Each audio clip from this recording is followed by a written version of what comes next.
आज Doubtnut app download करें। Doubtnut पर अपने सभी गणित, रसायन विज्ञान, भौतिक विज्ञान और जीव विज्ञान के डाउट्स का करो सफाया।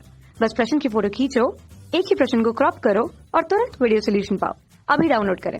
अब्दुल गाड़ी से स्कूल जाने के क्रम में औसत चाल को 20 किलोमीटर प्रति घंटा मापता है, तो उसी रास्ते से लौटते समय वहां भीड़ कम है और औसत चाल 40 किलोमीटर प्रति घंटा है।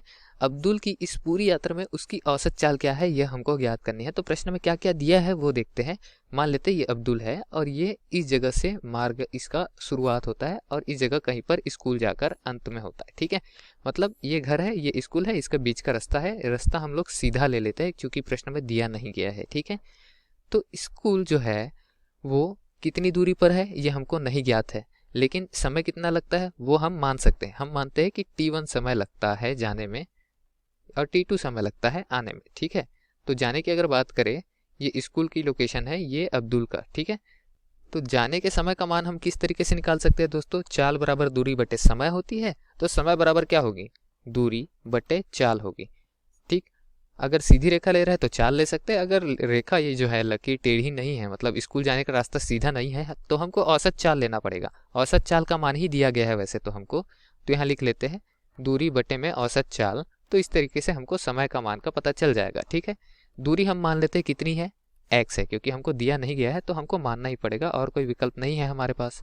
तो x बटे में औसत चाल 20 आ गया। ठीक है, इतना समय लग रहा है जाने में। तो चूंकि ये किलोमीटर प्रति घंटा था तो समय का मात्रक हम ले लेते हैं घंटे में। इतना घंटा समय लगा जाने में। अब हम ज्ञात करते हैं कि आने में कितना समय लगा।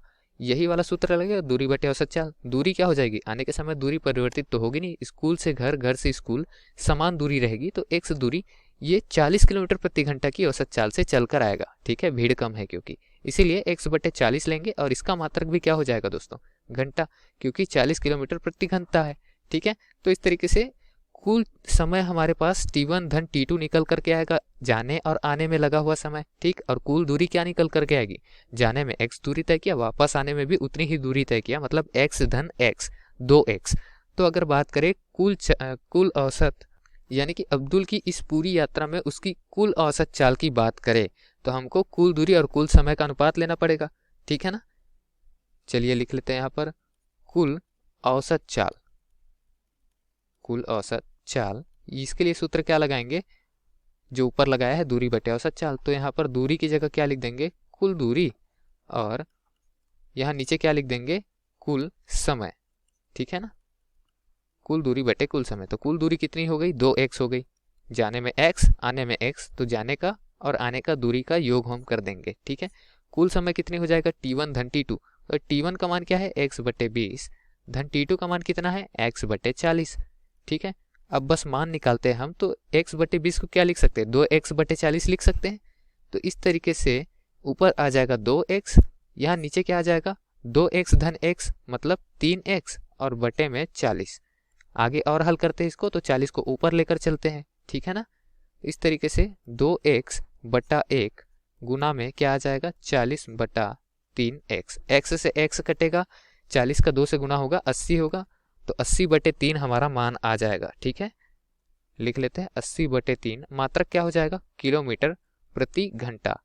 ठीक है, ये कुल औसत चाल का मान है जो हमको प्रश्न में ज्ञात करना था। ठीक, औसत चाल मतलब अब्दुल को आने और जाने में जितना भी समय लग रहा है, अगर उसका औसत चाल निकाले उस समय में तय किए गए दूरी का, तो उस तरीके से 80 बटे 3 किलोमीटर प्रति घंटा का औसत चाल हमको प्राप्त होता है। धन्यवाद। कक्षा 6 से 12वीं से लेकर नीट, IIT, JEE वो एडवांस के लेवल तक 1 करोड़ से ज्यादा छात्रों का भरोसा। आज ही डाउनलोड करें डाउटनेट ऐप या व्हाट्सएप करें अपने सारे डाउट्स 8400 400 400 पर।